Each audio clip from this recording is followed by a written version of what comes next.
Assalamu alaikum warahmatullahi wabarakatuh. Bismillahirrahmanirrahim. Alhamdulillah for this small initiative towards dawah.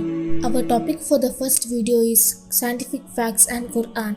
इससे related बातें शुरू करने से पहले दो चीज़ें बताना चाहूँगी। वो ये है कि जब भी हम बात कुरान और साइंस पे आती है, वी नीड टू नो कि साइंस से रिलेटेड फैक्चुअल चीज़ें और वाइडली एक्सेप्टेड कॉन्सेप्ट को ही डिस्कस करना चाहिए, क्योंकि साइंस अपना थियरी जब भी कोई बेटर थियरी मिलती है तो पिछले थियरी रिजेक्ट कर देती है, और अल्लाह का कलम जो है वो हक है। दूसरी बात ये आती है कि साइंस और उससे रिलेटेड नॉलेज जो है वो लिमिटेड है, और हमारा रब अल अलीम है।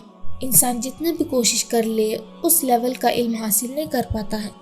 All this being said, let's begin with what Quran has to say related to cosmology. Big bang का कॉन्सेप्ट यूनिवर्स का क्रिएट होने का सबसे वाइडली एक्सेप्टेड कॉन्सेप्ट है, और बिग बैंग थियरी का मानना ये है यूनिवर्स जो है वो एक पार्टिकल से बना है जो कि एक्सप्लोड हुआ और एक्सपांड हुआ, और सारे स्टार्स, गैलेक्सीज, प्लैनेट सब उसमें बनते गए। कुरान का यूनिवर्स का क्रिएट होने का इंडिकेशन भी सेम है। यूनिवर्स और अर्थ एक ही चीज था पहले, और फिर अल्लाह ने उसको सेपरेट कर दिया। सूरा अंबिया verse 30, Have not the disbelievers know that the heaven and the earth were joined together as one united piece? Then we parted them.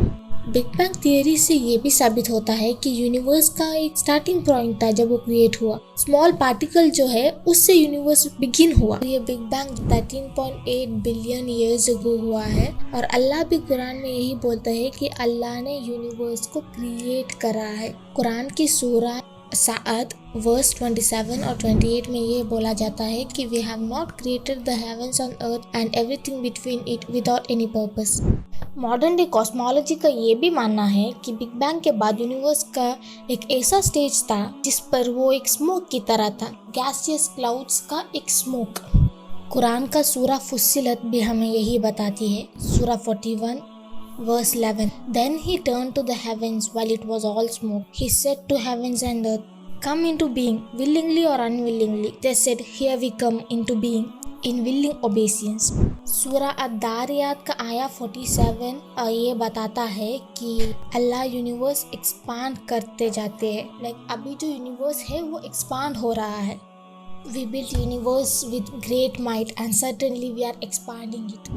Modern cosmology और फिजिक्स का भी यही मानना है कि यूनिवर्स एक्सपांड होते जा रहा है। Stephen Hawking, a very well known scientist, ये बताते हैं उनकी एक बुक में ब्रीफ हिस्ट्री ऑफ टाइम में that the universe is expanding is of a great intellectual for the 21st century.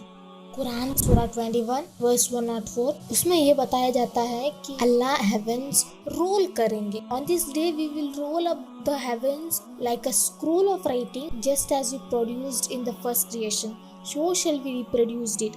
That is the promise binding on us, we truly uphold our promises. So Allah यहाँ पे promise दे रहे हैं कि अल्लाह इस universe को एक दिन खत्म करेंगे। कैसे खत्म करेंगे? उसको स्क्रोल करके, फिर जैसे क्रिएट करे थे वैसे ही उसको रिक्रिएट करेंगे। सरप्राइजिंगली मॉडर्न डे साइंटिस्ट ये बिलीव करते हैं कि यूनिवर्स को फोल्ड करा जा सकता है, यूनिवर्स को ट्विस्ट करा जा सकता है, और ये यूनिवर्स खत्म भी हो सकता है। खत्म होगा तो वापस से क्रिएट हो सकता है। वापस से कैसे क्रिएट हो सकता है? जैसे कि बिग बैंग हुआ वैसे ही वापस से हो सकता है। Cosmologist are agreeing to that. सुभान अल्लाह। Coming to the astronomy part, यहाँ पे मैं ये बात डील करना चाहूँगी कि अर्थ रोटेट होता है, इससे नाइट और डे होता है, सन भी रोटेट करता है अपने ऑर्बिट में। ये सारी चीज़ें तो अभी एक नॉन फैक्ट है, प्राइमरी स्कूल में बताया जाता है, पढ़ाया जाता है। ये सारी जो चीज़ें हैं ये जब रिनाइजेंस का पीरियड था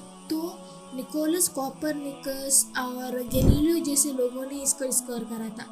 ये डिस्कवरी जो है वो 16th और 17th सेंचुरी का डिस्कवरीज है, पर कुरान 7th सेंचुरी में ही बता देता है। सूरा ज़ुमर आया 5 में ये बताया जाता है, He created heavens and the earth for a purpose. He wraps the night around the day and wraps the day around the night, and He has subjected the sun and the moon, each orbiting for an appointed term. He truly the Almighty, most forgiving.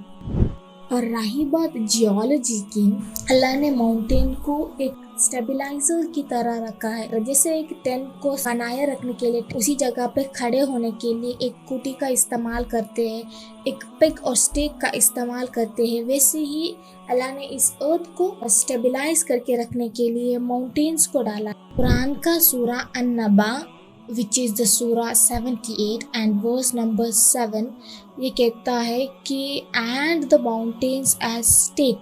फिर सूरा 31 और verse 10 में कहता है mountains on earth as pegs lest it should turn topsy turvy over with you।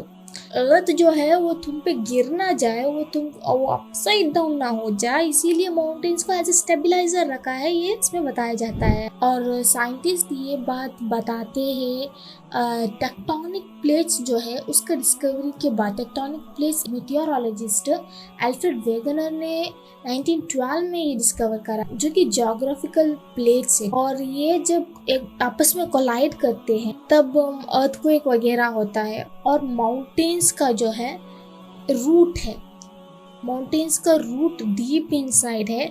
जितना लंबा height होता है माउंटेन्स का उससे ज़्यादा डीप उसका रूट होता है। एस्ट्रोनॉमर जॉर्ज बिटल एरी ये बताते हैं mountains exert less gravity pull than they should do because they have roots. Frank Press और स्कीविच एडवाइजर अपने बुक जिसका नाम है अर्थ वो टेक्स्ट बुक के तौर पर यूज करा जाता है।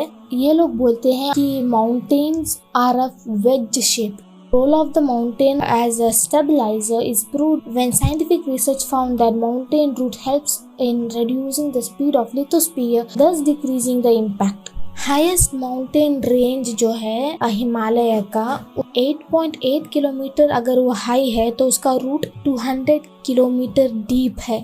Since the earth revolve very quickly around its axis and the outer layer of the earth is form plates floating in the thick viscous fluid, it is because of the mountain fixing effect and the depth mostly at the edges of these tectonic plates that the movement and shifting of the plates is less and we are saved from much devastating effect। Geology से related अगर एक और चीज़ कुरान से अगर हम identify करेंगे वो ये है कि dead sea is the lowest land in the whole earth. Allah सूरा रूम के आयत 2 और 3 में बताते हैं the Romans they defeated in the lowest land. Battle of Antioch जो कहते हैं वो 1613 और 1614 में पर्शियंस और रोमन्स के बीच जो है बाइजेंटाइन एम्पायर और पर्शियन एम्पायर के बीच ये फाइट हुई थी जिसमें पर्शियंस जीते थे रोमन्स के खिलाफ। ये जो बैटल हुई थी वो नियर द डेड सी ही था।